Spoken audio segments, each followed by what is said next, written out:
Hey everyone, welcome back to the English Learning Podcast. I'm Tom, your co-host for today. I'm already feeling a little thrilled because we've got a wild topic lined up. And I'm Jenna. I can't wait to jump, no pun intended, into today's episode. We're talking all about bungee jumping, which honestly makes my heart race just thinking about it. Same here, Jenna.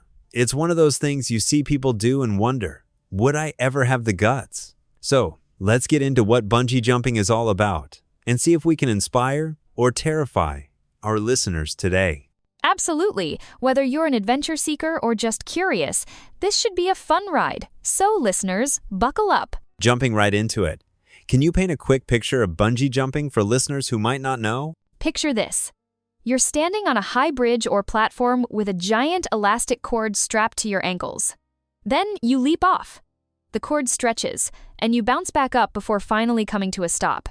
It's basically an adrenaline rush in its purest form.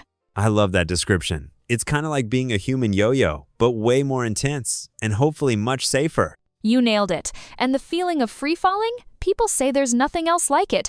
Pure freedom mixed with a dash of terror. That actually makes me curious. How did this wild activity even get started? So, it has roots in a traditional ritual from Vanuatu, where men would jump from high towers with vines tied to their ankles. But modern bungee jumping really kicked off in the late 1970s in the UK. Isn't it wild how something ancient and cultural became a global thrill-seeking sport? The first commercial jumps really set off a movement. Exactly. It's fascinating how a daredevil stunt in one culture turned into bucket list material for so many people around the world. Speaking of bucket lists, why do you think people are drawn to bungee jumping, Jenna? Honestly, I think it's all about pushing your own limits. There's this urge to feel alive, to conquer your fears. Plus, there's a bragging rights element. I did it. Is pretty powerful. I totally get that. Sometimes it's less about the jump and more about proving to yourself you can do something that scares you. And I think facing that fear head-on can be life-changing, even if you never do it again. I have to admit, just picturing myself on the edge, looking down, makes my palms sweat. Would you actually try it, Jenna? Part of me wants to say yes, just to see if I could handle it. But the other part, major butterflies. Still, I think trying new things, even scary ones, teaches us so much about ourselves. That's so true. Sometimes the real lessons in life come right after we do something that terrifies us. Exactly. Whether it's bungee jumping or speaking up in a meeting, that feeling of fear usually means you're about to grow. On the topic of fear, a lot of people wonder how safe bungee jumping really is. What do you know about that? Safety is huge. Reputable bungee operators check and double-check their equipment, and the cords are specially designed to stretch without breaking. There are strict weight and health guidelines too. Right, and certified instructors are always on hand to walk you through everything, from the harness to the countdown. That actually helps ease the nerves a bit. Totally. The more you know about the process, the more you can trust it and focus on the experience instead of the fear. You know, this is an English podcast, so let's sneak in some useful phrases you might hear around bungee jumping. Love that. You'll hear things like take the plunge, which means to do something risky or adventurous, or leap of faith, which is all about trusting the process even if you're scared. I've also heard people say, face your fears, or conquer your nerves. These phrases pop up a lot, not just with bungee jumping, but in all sorts of situations. Exactly. And adrenaline rush, that's a big one. It describes that exciting, energetic feeling you get right before or after you do something daring. So, if someone decides to try bungee jumping, what can they do to mentally prepare? I think visualization helps a lot.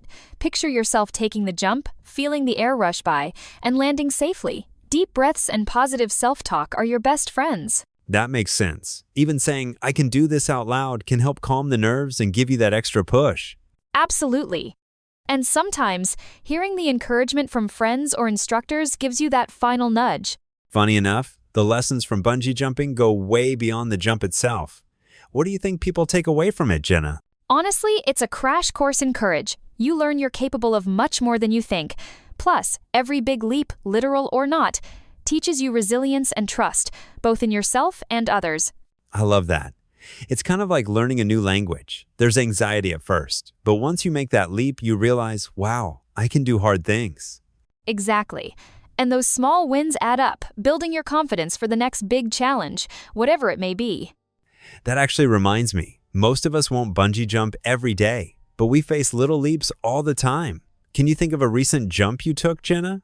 Absolutely. Last month, I signed up for a painting class and I was totally nervous about being the least experienced there, but showing up anyway was my own mini leap of faith. That's awesome. My recent leap was finally speaking up in a big meeting at work. I was shaking inside, but after, I felt unstoppable. It's amazing how facing one fear gives you the confidence to tackle another. No elastic cord needed. All right, before we wrap, listeners, if you're facing something big or scary, we hope today's chat inspires you to take that first step, even if your knees are shaking. And remember, you don't have to jump off a bridge to grow. Try something new, embrace the nerves, and see what you learn about yourself. We'd love to hear about your own leaps, whether it's in English learning or anything else. Share your stories with us, and let's keep growing together. And if you enjoyed today's episode, don't forget to subscribe to our channel so you never miss an adventure with us. Thanks for tuning in.